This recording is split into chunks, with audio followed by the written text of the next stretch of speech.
seeing as we're talking about there's not enough time, well, part of the reason we believe this is because our nervous system is telling us that there isn't enough time. But the other part is that our idea of what well-being looks like is something much larger than it actually has to be in terms of how we reap the benefits. Yeah. So let me put that in a different way, because that's probably not the best sentence I've ever said. So in other words, our idea of well-being looks huge a lot of the time. Like, I need to do this big thing in order for it to be of any use, of any benefit. Yeah, it's, for example, like going to the gym. It's like, oh, I've got to do an hour. Yes, that's that a perfect example. A big amount of time when you have got other things to do. Right. Yeah, so again, you've been led to believe that in order to take care of your health, you must go to the gym for an hour, 5 times a week. That's not actually your fault that you've been led to believe that.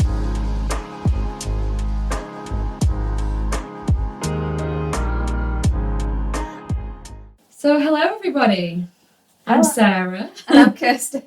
And welcome to the Liberation Station podcast. Hi. So this week we thought we would kind of continue on the theme of what we were talking about last week. If you haven't listened to that episode yet, we talk all about the themes that have been coming up recently, and specifically really about prioritizing well-being. Yeah. When I listened back on that episode, I felt like that was really just the summary, actually. Yeah, because I think we had a subject, but then it kind of went all over the place. So yeah, that's probably a good... kind of coming away from hustle culture and more into that well-being. So I thought we would continue with that theme of prioritizing well-being. Yeah. So one of the big barriers that comes up when talking about well-being, whether that comes in the form of improving your health, improving your sort of well-being in the literal sense of how good you feel on a day-to-day basis, your stress levels, your mental health, your relationship statuses, your general sense that the world is a good place to be in. Yeah. One of the big barriers around how we prioritize actions that help us to feel that way is that we don't have enough time to do it. Or we think we've not got enough time. Yes. Yeah. So the statement is like, I don't have time to do X. And before we even get into that, I think it's important that we acknowledge like how real that feels when you say it. Like, we've all found ourselves saying that. Yeah. Both definitely. you and I say it, even now. Like, so it feels true. The challenge for me is that I've kind of come to realize that it's not really ever about time. No. When we say that, we think it's about time, but actually when you go underneath that, it's actually about other things. And that's what we kind of wanted to talk about, what we really mean when we say that. What is time, or that I don't have enough time covering up, because it's not, like I say, it's not really about that most of the time, right? So like I said, I do want to start off by saying how real it feels to not have enough time, because the reality is, like, we do lead busy lives. Yeah, right. Stressed. We feel stressed, overwhelmed. That's really normalised. Yeah. That's how you should feel. Yeah, that's just normal to feel like that. That is what life is. Yeah, like how many times have you heard people say, I've not got enough time, I'm really busy, or you ask someone, are you okay? And like, yeah, I'm really busy. Yeah.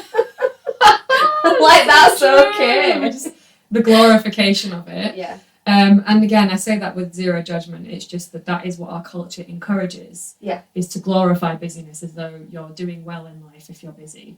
So it's really, really normal. And yeah, again, like, with that in mind, it is quite, like, it does feel so real, because it's like the thought of adding even more in your life is just like, I can't do this, it's too much, yeah. Right? So I just wanted to address that, because I'm not sitting here calling you a liar. Yeah, and we don't want to sort of say, right, we'll do this, this, and this, Yeah, and then add to the stress, and oh well, like we don't want that, and we don't want people to think that's what we're trying to say. Yeah, It's not. Yeah, exactly. We sympathise and empathise with that feeling. Absolutely, and I know I have regularly felt like that, and even still do. I think less so, but one of the things actually that I came to realise is that when I find myself saying that I don't have enough time or there's not enough time to do everything, one of those two things, it's that I'm actually in a state of dysregulation. So when I'm in a present regulated state, I am far less likely to actually say that. Yeah. Even though you probably have the same amount of time. Or the same amount of stuff you were doing. Same amount of stuff to do. Yeah. We should go into this quite a lot because we often feel like our thoughts determine our feelings, but sometimes it's the other way around. So if you're feeling stressed and dysregulated, that then tells you your thoughts, like, that's not quite the right way to say it, but the feeling of dysregulation creates the thought of there isn't enough time, because that's what we make it mean. Yeah, and it's like, well, the feeling is like panic. Right. And anxiety, isn't it? You feel it in your stomach. Mm-hmm. So... And just that overwhelm. Yeah, it's no wonder you're in a state of stress, and then that just makes you think, well, I haven't got enough time. Yeah. Like, even saying that makes you just like feel it. Yeah. So I think this is important because I thought it was the thought made me feel like that, but I think it might be the other way around. Yeah. So that's to say that if you find yourself saying that a lot, then you're probably in need of doing something to help you get back into regulation, rather than continuing to try and operate from a place of dysregulation. Because as long as you're constantly in that state of dysregulation, there's never going to be enough time, because that's what the nervous system is telling you. So it's such a chicken and egg thing. And I feel like I'm jumping ahead a little bit here because I wanted to get into this a bit later. But one of the things is to kind of like realize, oh, I'm saying that to myself a lot. Instead, we don't realize that that's not the truth. We think it's true, and therefore we continue to keep pushing ourselves because we're in this, there's not enough time if we just do more, rather than going, oh, I'm having those thoughts, which means I'm dysregulated, which means what I actually need to do is go off and regulate. Yes. And do whatever that looks like. And that's what we're going to talk about here in terms of what that looks like. What you can do practically. Yes. And there's another aspect to this that I think is hugely important that I want to get into in this podcast, which is seeing as we're talking about there's not enough time. Well, part of the reason we believe this is because our nervous system is telling us that there isn't enough time. But the other part is that our idea of what well-being looks like is something much larger than it actually has to be in terms of how we reap the benefits. Yeah. So let me put that in a different way, because that's probably not the best sentence I've ever said. So in other words, our idea of well-being looks huge a lot of the time. Like, I need to do this big thing in order for it to be of any use, of any benefit. Yeah, it's, for example, like going to the gym. It's like, I've got to do an hour. Yes, that's a perfect example. A big amount of time when you have got other things to do. Right. Yeah, so again, you've been led to believe that in order to take care of your health, you must go to the gym for an hour, 5 times a week. That's not actually your fault that you've been led to believe that. But the truth is, there is so much research out there that shows doing even 5 to 10 minutes of like a little circuit. Let's say you do, I can even give you a little workout now. Squats, bodyweight squats, lunges, and press-ups. Do 10 of each, do 2 to 3 rounds. If you did that, it would take you 5-10 minutes. Yeah. And it will literally increase your life expectancy by years just doing that regularly. Yeah. So when you think of it like that, like it literally adds years to your life doing something as simple as that. And it's such a small amount. Like, even if you're super duper busy, you can do something like that 2-3 times a week, right? Yeah, easily. Yeah. So that's one example. Like, and it's to say, like, what well-being looks like isn't necessarily what we think it is, and it's because we've been led to believe that it needs to be a lot more than it actually is. And it's also, if you don't do it in the optimal way, there's no point in doing it, right? Yeah. That's the underlying belief. If I don't have the full hour, I might as well do none of it. And frankly, that's just, I love this expression, it's throwing the baby out with the bathwater when we do that. It's like, and we talked about this earlier, the analogy I really like when thinking about this stuff is like, if you were in a blizzard, I like this. it's a good one, isn't it? Because it so like clarifies what we're talking about. If you were in a blizzard, and it's absolutely like, freezing, below freezing, and you wear clothes in that blizzard, like, is that going to be the absolute optimal position to be in just by having clothes on? Like, no, of course it's not going to be the only thing that's going to keep you warm.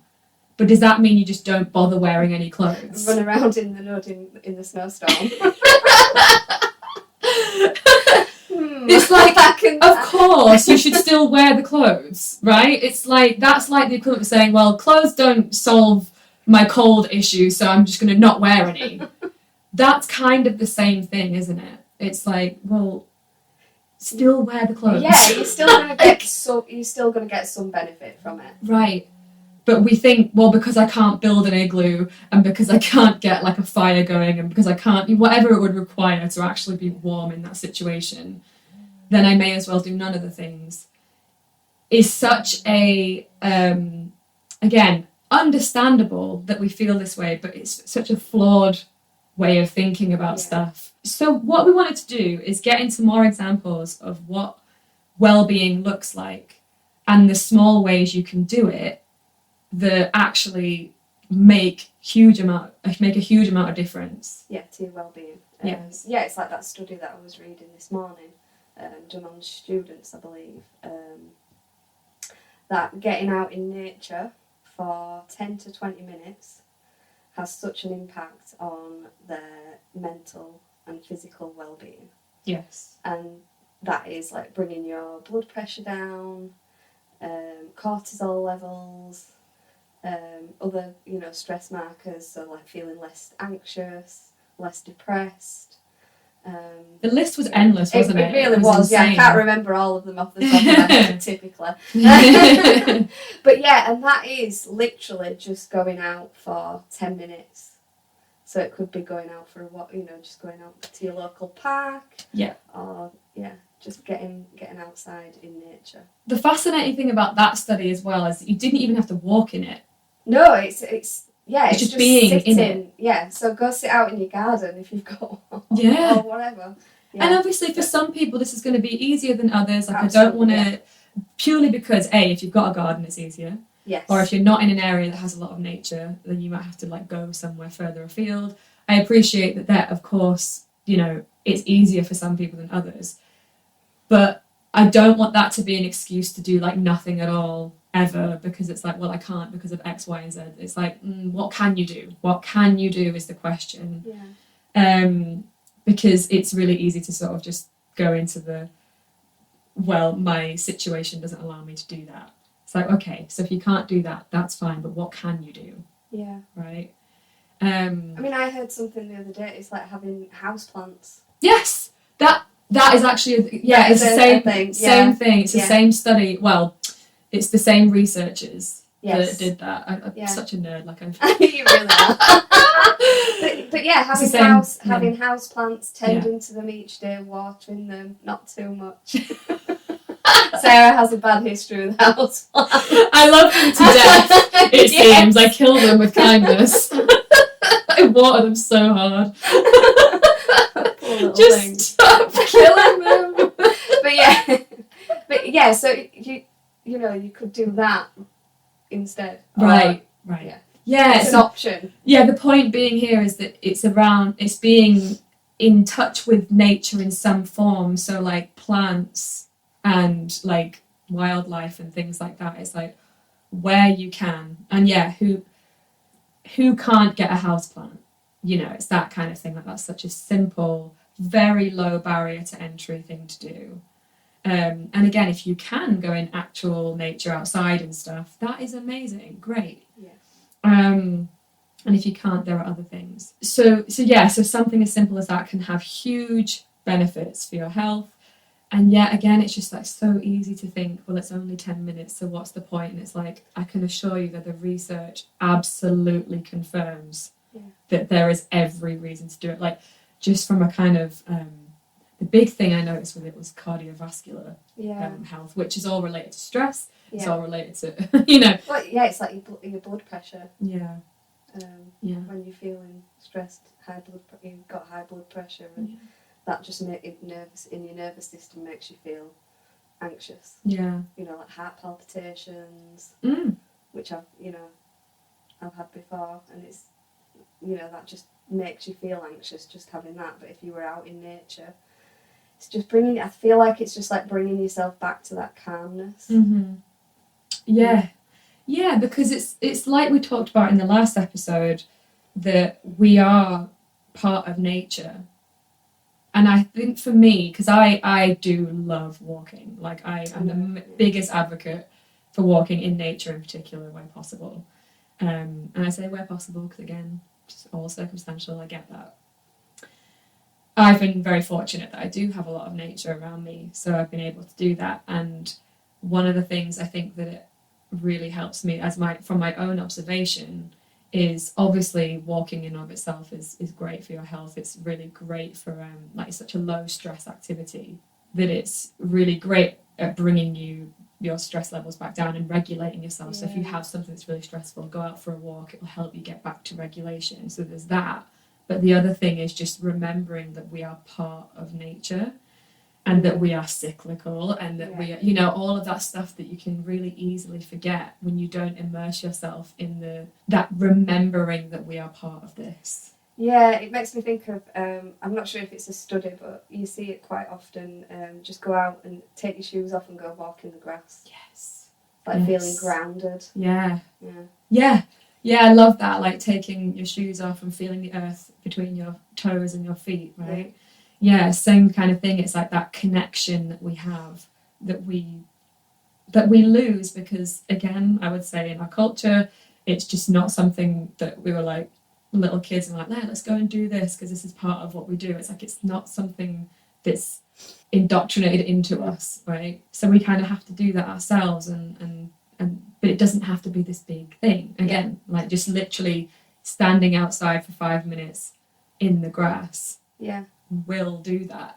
I mean, one thing I do, like in the morning, not every morning, but I do try and do it as often as I can, is when it's not peeing it down, which it has been recently, is when I get up, waiting for kettle to boil, and I'll just go stand outside and just take a few deep breaths and just like get that fresh air. Yeah. And that really sort of starts my day well. Yes. Yeah. And it's literally like a minute. Yeah. A few minutes. And it's not underestimating the simplicity or the speed of which it, like, you know, because it's such a short amount of time, it's so easy to just underestimate, like, how effective it is, which, again, is the whole thing of, like, when we say, I don't have enough time, is it because you unconsciously believe that things need to take a really long time? Yeah.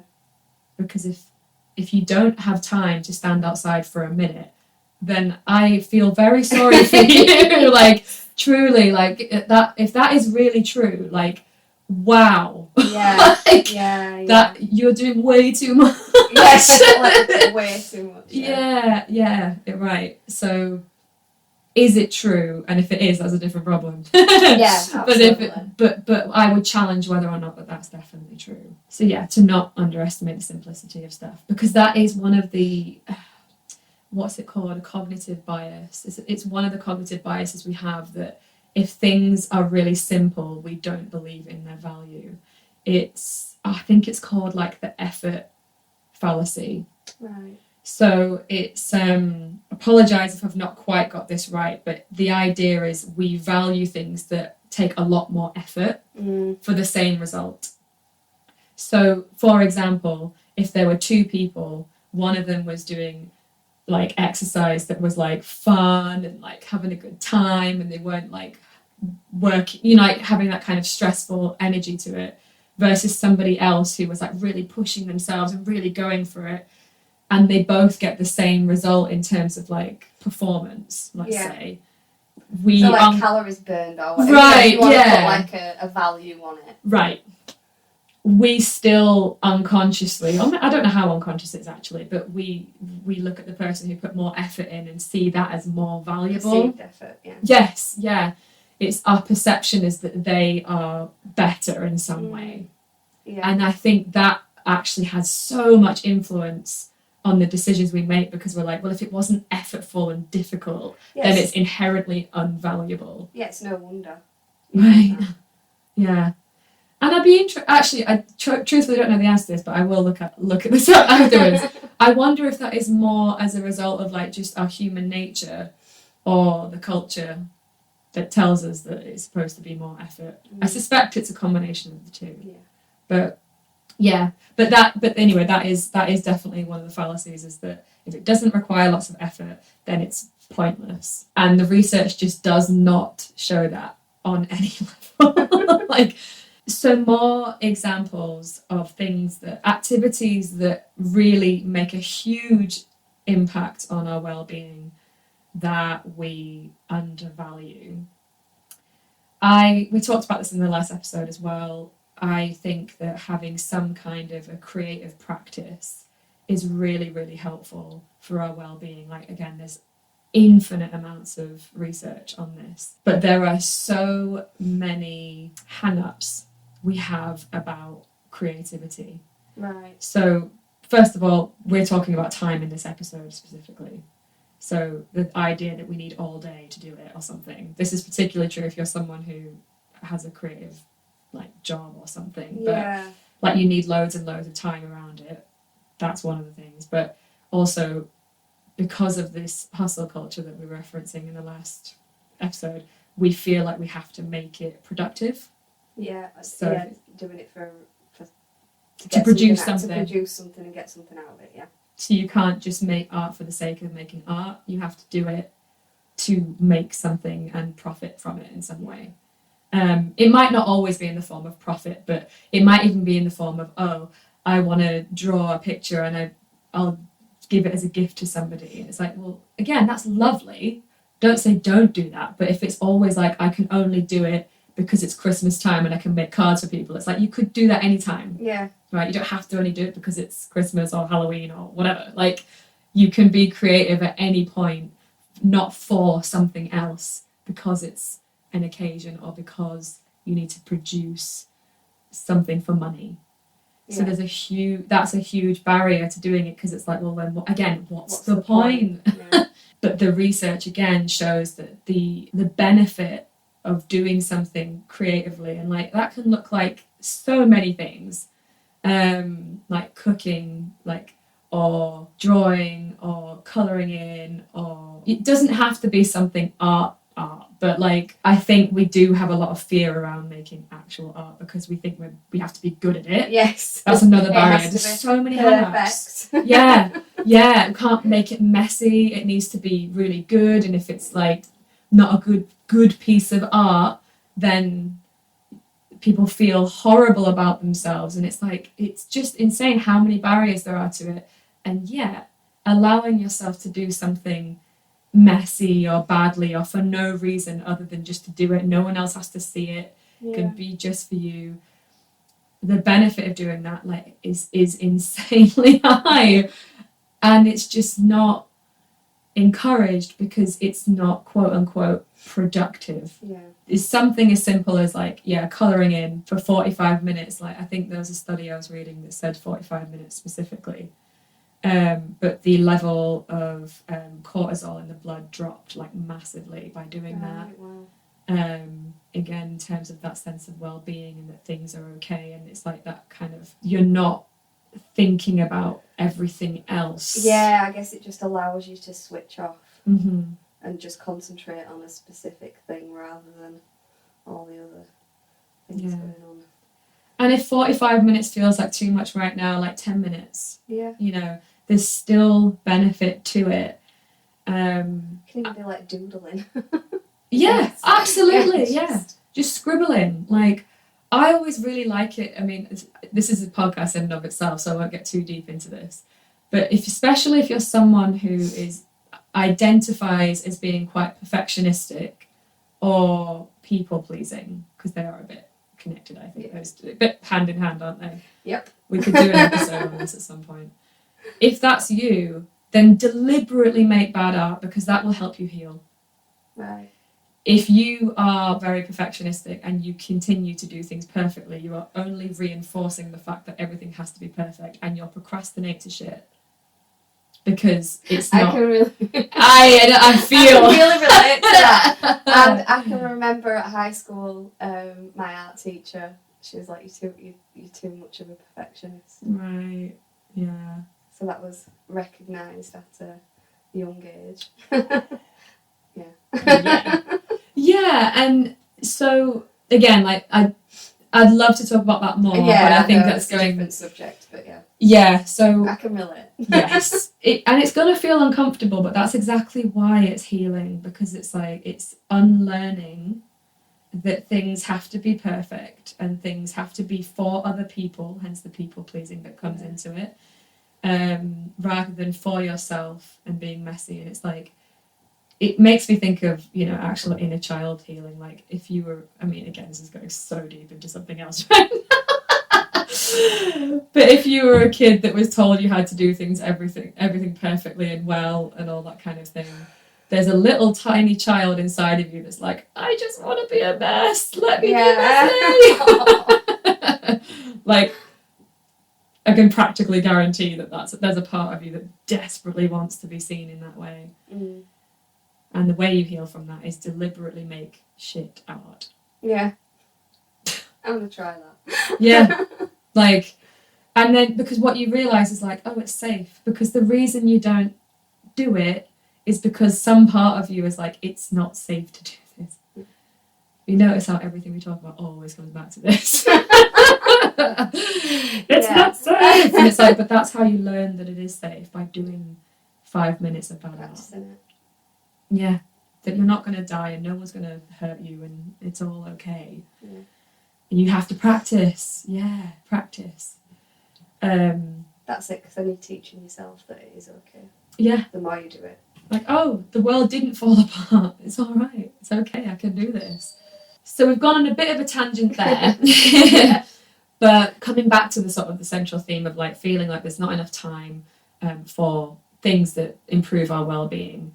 Some other really great examples of things that absolutely do help improve our well-being, that are not timely and that are not effortful, but make a big difference in terms of the benefits. And I really love this one because it's just so simple, is to become more conscious of giving small acts of kindness to others. So examples of this might be things like making your partner a cup of coffee in the morning. Yeah. Or it might be whenever you're at the checkout, you compliment the person who's serving you. Or ask how the day's been, or yeah, it is.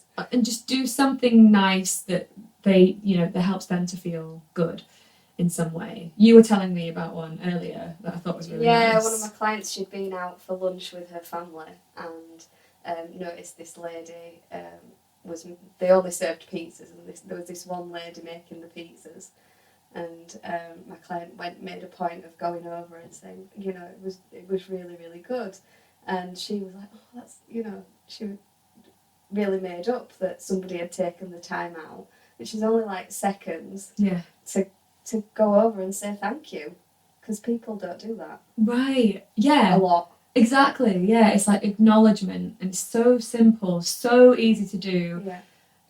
And what I love about it is that just like everyone wins, right? Yeah. You feel good for doing it, they feel good for receiving it, and it's not draining on your energy in any way. Because generosity at the heart, because that's really what we're talking about here, it's about being generous. But when it's really generosity, it's not something that's taking, it's something that fills you up. And it's all about what we're talking about here is things that fill up your cup, right? It's not about draining from the cup. If it feels when you're giving, when you're being giving, draining, then it's not really generosity. And what we might have fallen into is more people pleasing and doing things because we feel like that's what we're supposed to do or we should do. And it's kind of the shadowiness of is the martyr, right? Yeah. I'm just thinking like making like big elaborate meals, like dinner parties or having the family over and spending all that time. It's like, Which is fine if it's really coming from this place of I really want to do that. That's going to feel so nourishing. Again, like if you listen to the last episode, we talked about nourishment a lot. Yes. That can be such a beautiful, life-giving activity to do.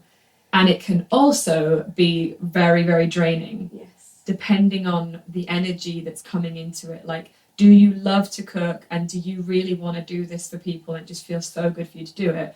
Or are you doing it because there's an expectation that's placed on you, whether it's from culture, your family, or even yourself to do so?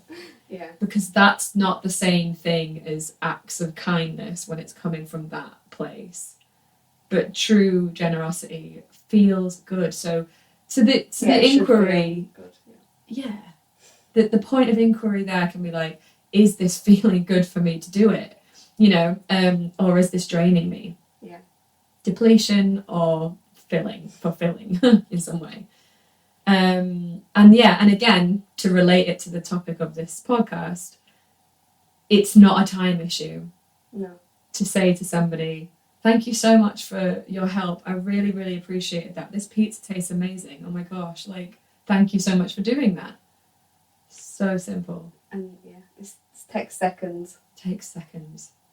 So again, it's not really about time, but it does take intentionality, I think. If you're not used to doing that kind of a thing, it will require being a bit more conscious of that. So which might feel really weird, like, oh, I have to actively think about doing this. But, when you're in your own head all the time and you're just what's the word? You're caught up in your own stress and worry. It's quite hard to necessarily think about other people. But actually, when we do think about other people, it takes us out of our own... It shifts our perspective and kind of makes us realise that our own stuff just isn't that big a deal in this, or as much of a big deal because we're just so in our own heads. Yeah. It takes us out of our heads and back into presence. And it makes me think about, when you are at the supermarket and you see somebody at the checkout but they're on the phone. Yeah. Do you know what I mean? Yeah. It's just have a minute. Yes. Don't be rude. Yeah, I really try and make a point of not doing that. And occasionally, if someone's rang me, then I will. But at the same time, I really try not to do stuff like that because I'm very conscious of it. Yeah, so it's those kinds of things do, really kind of being more conscious of how you could be making somebody else's day and how good that's going to feel for you as well. It's just a win-win. I love it. So if this isn't something that feels like, oh, well, I do that all the time anyway. Yeah. Because some people might just do that anyway. You could just start creating the habit of it by having cues. So every time I'm in the supermarket, I'm going to do this. Yeah. Or every time I'm at the gym, I'm going to do it. It could be that kind of stacking it onto something you already do so that you start building it into your life. And I know it sounds really weirdly artificial, but it's actually quite good because the more you do it, the more you will do it, right? Yeah. Because you realise you're getting something from it, you're feeling good about it. Yeah, and it'll just become more part of your way of being, right? Being that generous person that's not depleting. Yeah, start thinking about how could you, what would that look like? What are some examples of it? How could you build that in a way that's well, every time I'm there I can do that. Okay, cool. Yeah. And obviously you can do things off the cuff. You don't have to build everything in, but looking for opportunities to do that. I think if it feels like something that doesn't come naturally yet. There was another one that I wanted to talk about as well in terms of things that really help our well-being, but the beliefs around it, where we don't have time or something. Okay. And this one is meditation. It is such a sticky one for so many of us. Yeah, and I think it's because with meditation, people think that they have to be, it's something that they have to be good at. Bingo. And that it means that you're not going to have any thoughts. I think when I speak to people and talk to them about meditation, it's like having no thoughts coming into your head. Mm-hmm.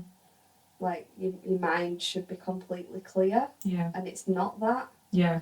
And I think that that's why when people try to do it, they find it really hard, or they think it's hard because they are getting thoughts in the head, which is completely normal. Yes. But it's not about that. Yeah. So because they believe that it's meant to be about emptying your mind, like some monk level stuff, that when they're not doing that they are quote unquote bad at meditation. Yeah. When it's actually, first of all, entirely misses the point of what meditation is, which I'll explain in a second. But it's also like, well, of course you're not going to want to do it if it feels like you're failing at it. Yeah, you're doing it wrong. Yeah. In some way. Yeah. Yes. And in order to be good at it, you need to dedicate loads of time and practice and hours and perseverance and this and that and the other. And it's like, yeah, I can see why you wouldn't want to do that. Mm. So that kind of comes under the time thing, but it's also a misunderstanding of like what is actually required of you in that, like taking all that pressure off. Like meditation is not about emptying your mind, it's simply to notice that you're having thoughts.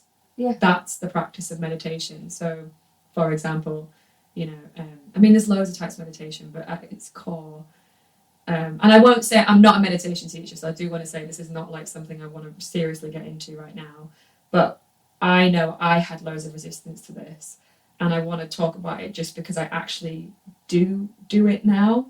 And how I finally overcame it was to go, oh, like it's meditation isn't trying to be perfect. Like it's the people who have been doing it for years still don't not have thoughts. Right? that they're still yet to get to that point of being completely clear of any ego. Right? All it is you know, sit still. You may have some kind of like mantra or something, depending on the type of meditation. It could be just concentrating on your breathing. And I know that's what I do. Like just I count one and then one again. So that in my mind I go 1 and then breathe in 1. And that's literally all it is. And then what will happen is then I start having a thought about whatever. Any old nonsense. And then I'm like, oh, I'm having a thought. And that's it. That is the practice, because all you're doing is you're switching from being the person who has the thoughts to being the observer of the person having the thoughts. That is the power and point of meditation, is to go, oh, I am not my thoughts. Because otherwise I wouldn't be able to observe that I am having them. So this is, again, it's such a big one. I don't want to go so deep into it, but that's the... But even doing any form of meditation, like whatever, I don't really care what it is, right? But doing like 5 minutes of that every day does have a big impact. It could even be a minute to start with, because I found it so difficult when I started doing it. But same. Just a minute. And I want to just really, really like clarify how hard I found this, because I've tried so many practices. I think meditation was the hardest for me. So I'm not sitting here going like, just, you know, it's easy, just do it. Just even sitting still. Which speaks volumes really about something else. But but it's not. It's to say that it's not really a time issue, because doing 5 minutes badly, whatever badly looks like, because it's not badly, you having millions of thoughts isn't what makes your meditation bad. Yeah. It's simply going, oh, I'm having a thought, and then you go back to the mantra or just back to breathing, counting your breathing, and then it happens again, and then you come back, and it happens again, and you come back, and then next thing you know, 5 minutes is gone. And that's it. That's the practice of meditation. That's it. It's that simple. Yeah. I hope that lands for somebody listening to this, because it really changed my life when I realised I think it will. It really did. I was like, oh my gosh, I get it now. Don't know why I sound like Kermit today. It must be the green top. Yes. Oh, that's funny. Anyway, so I feel like we've listed several things that help well-being, but all of it is to say, like, time feels real, like, as a barrier, but it's not usually time that it's actually about. It's usually that it's our misperception of what the task itself needs to be, so it's that it needs to be a lot bigger and grander than it is. Yeah, so we've covered those examples. Yes. And you can break it down and make it really tiny. Yeah. Another one we haven't really addressed here, but I think we've talked about in different episodes, or if we haven't, we could go into it another day, is that the thing itself might just not be that important to you. So if you're not making time for something, it's because you don't really want, it's not important to you, and that's also okay. But you haven't come into alignment with yourself yet. So part of you still thinks that you should be doing this, but another part of you is going, but I don't actually value that. And the friction is the cognitive dissonance between that, of like, you know, I should be doing X, but I really don't, but I feel like Y. Yeah. Have I said that well? I know what I'm getting at. I know what you mean. Yeah, like, you get to choose. Yes, right. What's important. Yeah. So if you come to a realization, like, I keep trying to make myself do something and then I'm like not doing it, is it just that it's not that important to you to do it? And it's not that you don't have time, it's that you just don't want to do it. Because if it is that, then you can free yourself from it, and it's like, it's gone. Yes. Goodbye.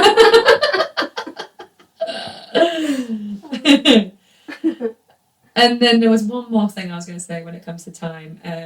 If it's not that, and you actually do want to do it, then a reframe can be, it's not that I don't have time, it's that I'm not prioritizing it. Yeah. And it's a bit tough love, right? It is, but I think it makes you feel and think differently about the amount of time that you have when you say it like that. Because if that is what's going on here, what we're really saying is that we're not in control of our time. Yeah. But actually we are. So when you say, I don't have enough time, it implies that something else is stopping you from doing that, rather than you being a sovereign being that has choice. Yes. Yeah. You get to choose what you do with your time. Yeah, and I know that when I do this for myself and I go, oh, it's not that I don't have time, it's that I'm not prioritizing it, I can either go, ooh, okay, that means I need to take responsibility and start prioritizing it. Or I can be like, I'm not prioritizing it because it's not important, so I can let it go.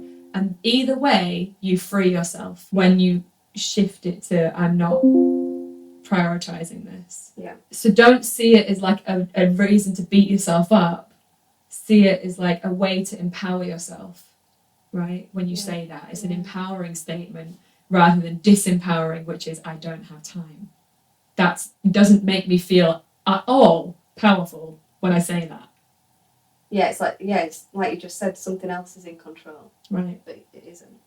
Yeah, and again, that can kind of sneakily shift you into victim. And, you know, like I say, that's partly because the nervous system's telling you that and all of that stuff, so it's complicated, but it's when you, again, it's shifting from victim to perpetrator, which talks about in a different episode. You are the one in control, not something else. And if you just decide that it's not important to you, that is also okay, but you've owned it now, rather than, well, I can't, I never could, so it's not on me, it's not my fault, da da da da da. Might not be your fault, but it is your responsibility. Sorry. I know, to be the bad guy. But no, I say that because actually, even though it's a bit tough love, like it does actually help me, right? To say it to myself. I don't want to hear it from someone else. No. But if I say it to myself, I'm like, yeah, okay. I see what I've done there. Have a little word with yourself. Right. Yeah. And that puts me back in the driver's seat, I think. Back in control. Yes. So I think there was one more thing we wanted to cover with this, wasn't there? And it was to say about the regulation bit again, coming back to if the reason you feel like you don't have enough time is because you're very dysregulated, because I know that is huge for me when I'm like, and then I start thinking that. Exactly, I'm exactly the same. Yeah, the first thing. So what we mentioned earlier was what you might actually need is to come back to a state of regulation. So what does that look like? Yeah. Right? How do you do that? What does that mean? So the first thing is to know you're having the thought. That's hard. But like, oh, I'm thinking that I don't have enough time. There's a really good chance that it's not actually about that, and that it's my nervous system telling me that I don't have enough time. So if I can get back into regulation and see if I still feel that way. Yeah. You know what I mean? Yeah. So how you get into regulation when you're in that state is to first of all, like, name that you're, like I've just said, name that you are having that thought. And then notice how it feels in your body. So not the emotional state, like anxious or whatever. What does it feel like? Yeah. In your body? Like, where do you feel it? Yeah. I feel my throat closing up. I feel my stomach in knots. Yeah, I feel burning. Yeah. Physical feelings. Mm-hmm. Notice the feelings. And then it really helps that, and again, we've talked about some different episodes, but once you've done that, then you can kind of go into what you need to do to move the feelings through. And this could be going for a walk. Yeah. This could be shaking off your body, doing some star jumps, doing something like that. And then coming back from that and then see how you feel. It could be, oh no, I missed a step, sorry. Breath work first. Yes, I know that one works for me. Yes. For sure. Yeah. So you've named the physical feeling, then you do some breath work. So there are things you can follow with this, or simply to just sit and breathe. Yeah. And then you move the feeling through the body, so that you're getting the fight flight feelings out of the body by moving it through. Have I said this well? No, yeah. Is this clear? Right. Yeah. Yeah. I'm like, yeah, it's moving your body, like you said, shaking it off, or just going out for a run or something. Yeah. Right. Yeah. Yeah. Yeah. So moving your body in some way. Yeah. I like the walking. I think that's very grounding, especially if you feel quite ungrounded and, that kind of like overwhelm. Yeah. I think feeling my feet on the ground and doing that stuff really, really helps. But there, of course, if you're like, I really can't do that right now because I've got to go to a meeting in like 5 minutes, then shaking and that sort of stuff is great. So that's kind of what that process looks like. And then see how you feel. Yeah. So you've done this process, you've named it, you've identified the physical feeling, you've done some breathing, which is just in and out through the nose, or you can follow a breath work, and then moving it. That's how you get into regulation again. So you come back to a state of presence, peace, calm, awareness of your surroundings, not so much in your head and back in the room, so to speak. Yeah. I mean, you could even do that at work. Like if you were at work and you're like stressing about going into a meeting, or you've got too much to do, just take yourself off to loo. Yes. You can do that because it literally takes minutes. Yeah. Like, again, it's not this like really long, like, oh no, there's so many steps and I can't do it. It's like all of this takes minutes. Yeah, I'm kind of saying that you don't have to be in like the perfect space. You don't have to be, at home in your bedroom, right. or like in your space. Yeah, like in your safe space, Yeah. whatever that is. Like literally, you could do it anywhere. I love that you said that actually, because that could be a sneaky perfectionism coming in. Like, oh, I can't do it unless I'm in this environment. Yeah. Which is again simply just not true. It will really help wherever you are, and like you said, you could just go off the toilet. Who's going to tell you off and goes to the toilet? Yeah. And if they do, you might want to quit. Yes. Yeah, absolutely. Yeah. So quick run through of what that looks like. If you are interested in that in particular, we can go through that in more detail in a different episode. Because I do think again we've kind of very quickly gone through that. Yes. If there are any particular bits in this episode that you would like us to go deeper into, by all means, feel free to message us. I think we said this in the last episode. Best place is Instagram. Yeah. It's at, like, the handle is at Liberation Station Podcast, if you're not already following us. We are really, like, most present on there, aren't we? Yeah, so just like comment on one of the posts or just send us a message. Yeah, anything like that. You can also email us if you prefer to do it that way. It's also liberationstationpodcast@gmail.com. Yeah.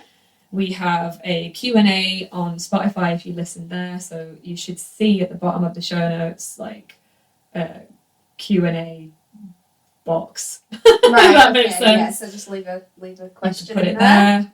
On YouTube, likewise, you could leave a comment in that. We also see those as well. But they're probably the best places to contact us if you feel so inclined. Yeah. We love questions. Me in particular. We know that. But yeah, I really hope that you got something out of this episode, that you've got some things you can actually take away and try. Let us know what resonated for you, what really landed for you. If you enjoyed it, share it with other people. That can be just sharing the link, or it could be literally just adding them in the comments section, or whatever feels best for you. And as always, ratings and reviews really help us out. Anything like that would be fabulous. Right. And I think that's everything. Yeah, so thank you so much. Thank you for listening. Yes. And we'll see you on the next episode. Bye. Bye.